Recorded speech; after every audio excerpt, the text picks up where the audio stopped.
Selamat pagi, shalom, damai di hati.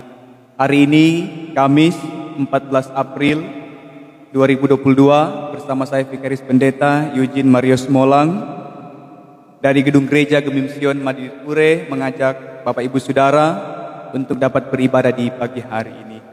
Mari kita memulaikan ibadah di saat ini. Kita mengangkat pujian Kidung Jemaat 33, Suaramu ku dengar. Suaramu ku dengar, memanggil diriku, supaya ku di Golgota dibasuh darahmu. Aku datanglah Tuhan padamu, dalam darahmu kudus, sucikan diriku. Mari kita berdoa. Kami bersyukur Bapa buat hari ini Engkau perkenankan kami boleh ada dan kami dalam keadaan yang diberkati. Kami yang dapat terjangkau dengan pengeras suara, bahkan kami yang beribadah lewat live streaming di akun Facebook Gemim Sion Madinipure. Tuhan, Engkau berkati kami. Kami akan memuji dan memuliakan nama-Mu lewat persekutuan yang beribadah di saat ini. Namun kami menyadari dalam hidup yang kami jalani, seringkali ada kealpaan yang kami lakukan. Kami seringkali melakukan hal-hal yang tidak berkenan di hadapan-Mu. Untuk itu Tuhan, kami memohon pengampunan dan belas kasihan-Mu. Layakan kami untuk ada dalam ibadah ini, serta layakan kami untuk menerima berkat firman-Mu yang akan kami baca dan renungkan bersama di saat ini. Roh Kudus, tinggal diam dalam hati dan pikiran kami, agar kami dapat memahami firman yang akan kami baca renungkan bersama untuk kami lakukan dalam kehidupan yang kami jalani. Maka jadilah ibadah di saat ini di dalam nama Allah Bapa, Anak dan Roh Kudus. Amin.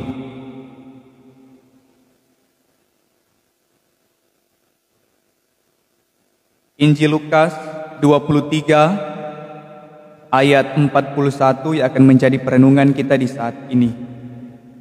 Injil Lukas 23 ayat 41 berkata demikian. Kita memang selayaknya dihukum, sebab kita menerima balasan yang setimpal dengan perbuatan kita. Tetapi orang ini tidak berbuat sesuatu yang salah.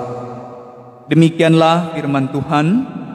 Berbahagialah setiap orang yang mendengar, bahkan yang mau melakukan firman ini dalam kehidupan setiap hari. Amin. Salam sejahtera untuk kita semua. Shalom, damai di hati. Bapak Ibu Saudara yang dikasihi dan diberkati oleh Tuhan Yesus Kristus, judul perenungan kita di hari Kamis 14 April 2022 ialah selayaknya dihukum. Nah, Bapak Ibu Saudara yang dikasih dan diberkati Tuhan, mungkin orang sudah pernah mendengar ada ungkapan yang mengatakan begini: berani berbuat, berani bertanggung jawab. Dan ungkapan ini pasti juga sudah sering kita ungkapkan kepada orang lain, atau juga sudah kita sering dengar dari mulut orang lain, yang mengartikan bahwa apa yang orang lakukan, baik buruk, harus dipertanggungjawabkan. Nah, kadangkala ketika orang melakukan sesuatu yang salah, tentu ada orang lain yang akan bilang, karena ngana yang baking, jadi ngana harus bertanggung jawab. Nah, bisa saja kita, kita akan bertanggung jawab. Tetapi di satu sisi, ketika orang tidak melakukan hal yang salah, kemudian orang disuruh bertanggung jawab.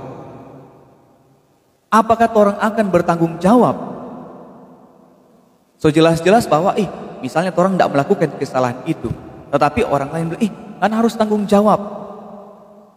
Mungkin saja kita akan ada penolakan, kita akan membantah, mungkin saja kita akan membela diri, atau mungkin kita akan berkata, nyanda adil. Masa kita nyanda baking, kita harus bertanggung jawab dengan hal ini? Bapak ibu saudara yang dikasihi dan diberkati oleh Tuhan, hal ini juga terlihat jelas dalam bacaan firman Tuhan kita. Dalam bagian firman ini, dalam peristiwa penyaliban Yesus, dengan latar belakang yang orang sudah tahu semua, bahwa dia disejajarkan dengan dua penjahat yang melakukan kesalahan, dan Yesus sendiri tidak melakukan perbuatan yang salah, tetapi dia harus dihukum. Nah, bagian firman ini menceritakan bahwa dia harus bertanggung jawab dengan apa yang terjadi pada saat itu. Bahwa mereka menuduh dengan tuduhan palsu agar supaya Yesus dihukum. Nah, ayat 41 yang kita baca saat ini, ketika dia diolok-olok oleh para pemimpin agama, dia diolok-olok oleh prajurit, dan juga dia diolok-olok oleh kedua orang penjahat yang disalibkan di samping kiri dan samping kanannya. Bagian firman yang kita baca saat ini, ada seorang penjahat yang ketika mengolok dia, kemudian penjahat yang satu mengatakan bahwa, tidakkah engkau takut? Siapa ngaranya takut? Sedangkan orang berada di posisi yang sama, orang dihukum. Tidakkah engkau takut juga kepada Allah? Sehingga dia mengatakan di ayat yang ke-41 bahwa kita memang layaknya dihukum, sebab kita menerima balasan yang setimpal dengan perbuatan kita. Tetapi orang ini tidak berbuat sesuatu yang salah. Penjahat yang satu menyadari akan kehidupannya, bahwa ternyata orang layak dihukum karena telah melakukan kejahatan, melakukan pemberontakan, melawan mungkin kekaisaran Romawi pada saat itu. Karena hukuman salib biasa digunakan kepada orang yang melakukan kejahatan, dan khusus kepada orang yang bukan berkebangsaan Romawi, yang dalam hal ini mungkin saja bisa menentang para pemimpin Romawi. Penjahat itu menyadari akan kesalahannya. Dia mau bertobat dan meminta pertolongan dan belas kasihan kepada Tuhan ketika dia menyadari bahwa yang disalibkan itu adalah seorang raja atau Mesias. Bapak ibu saudara yang dikasihi dan diberkati oleh Tuhan kita Yesus Kristus, dalam kehidupan yang kita jalani juga sebagai orang yang percaya, orang sebagai orang Kristen, tentu kita belajar dari bagian firman ini, menyadari akan kehidupan kita dengan keterbatasan kehidupan orang sebagai manusia. Seringkali juga orang melakukan kesalahan, ada kelalaian yang orang lakukan, dan lewat kelalaian itu kita jatuh ke dalam dosa. Karena semua orang berdosa, tidak ada yang terkecuali. Alkitab sendiri yang mengatakan, Roma 3 ayat 23, karena semua orang telah berbuat dosa dan telah kehilangan kemuliaan Allah. Jadi semua orang telah berbuat dosa, dan satu-satunya yang akan menyelamatkan kita hanya Yesus sebagai juru selamat. Lewat karya keselamatan yang Allah nyatakan lewat pribadi Yesus, kita dapat diselamatkan. Satu kali seumur hidup. Dulu, sekarang, dan selamanya. Untuk itu kita belajar dari bagian firman ini, menyadari ketika kita melakukan kesalahan, kita meminta pengampunan, terus ada dalam pertobatan, bahkan terus memperbaharui diri kepada kehidupan yang lebih baik. Karena kita ingat saudara-saudara, hanya darah Yesus yang mampu menyelamatkan kita, dan hanya Yesus yang dapat membawa kita kepada keselamatan. Orang yang berbuat dosa, orang yang mengakukan kesalahan, tetapi Yesus yang dihukum. Seharusnya kita yang harus dihukum, menanggung semua dosa dan perbuatan kita.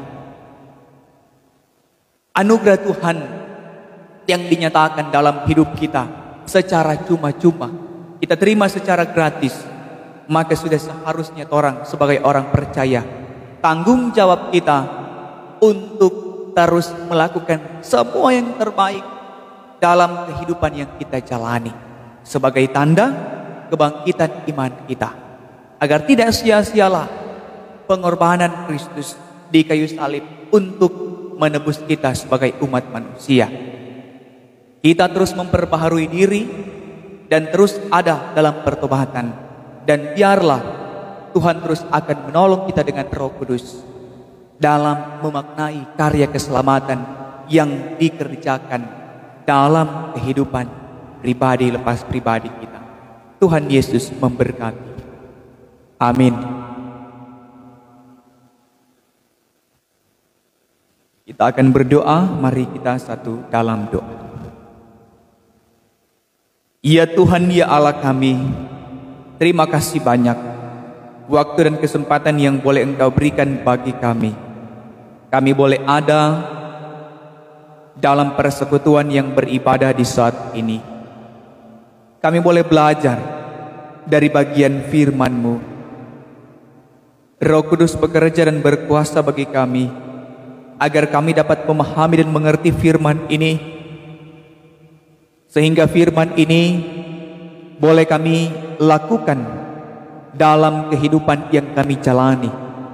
Mampukan kami Tuhan untuk melakukan firman ini sebagai tanda kebangkitan iman kami, sebagai orang-orang yang percaya kepadamu Tuhan, dan terus memaknai pengorbanan, kesetiaan dan ketaatan Engkau di kayu salib untuk menebus dan menyelamatkan kami dari dosa dan maut. Dengan tanggung jawab kami sebagai orang yang percaya terus ada dalam hidup memperbaharui diri, terus melakukan apa yang menjadi tanggung jawab kami sebagai orang yang percaya yang Engkau hadirkan di tengah-tengah dunia ini. Dan kami pun percaya pengorbanan yang Engkau berikan bagi kami secara cuma-cuma telah menebus dan menyelamatkan kami satu kali seumur hidup. Untuk itu, biarlah kami terus mengerjakan karya keselamatan Tuhan dalam tanggung jawab beriman kami sebagai orang-orang percaya. Terima kasih Bapa di sorga, kami semua yang boleh beribadah di saat ini, yang mengikuti ibadah lewat live streaming, bahkan kami semua yang boleh terjangkau dengan pengeras suara saat ini. Biarlah Tuhan akan terus memberkati kami dalam tugas kerja, aktivitas dan tanggung jawab kami masing-masing. Di sepanjang hari ini kami akan memulaikan tugas aktivitas kami. Biarlah Tuhan akan terus memberkati, Tuhan akan terus melindungi, bahkan menyertai di sepanjang kami melakukan aktivitas di dalamnya tugas kerja dan tanggung jawab kami di sepanjang hari ini. Untuk itu Tuhan, kami terus menyerahkan keberadaan kehidupan kami di sepanjang hari, di sepanjang minggu yang berjalan dalam tangan kasih dan kuasa Tuhan. Inilah kami yang berdoa di dalam nama Tuhan Yesus Kristus, Juru Selamat kehidupan kami. Haleluya. Amin. Kita akan mengakhiri ibadah di saat ini dengan melakukan Kidung Jumat 34, disalib Yesus di Kalvari.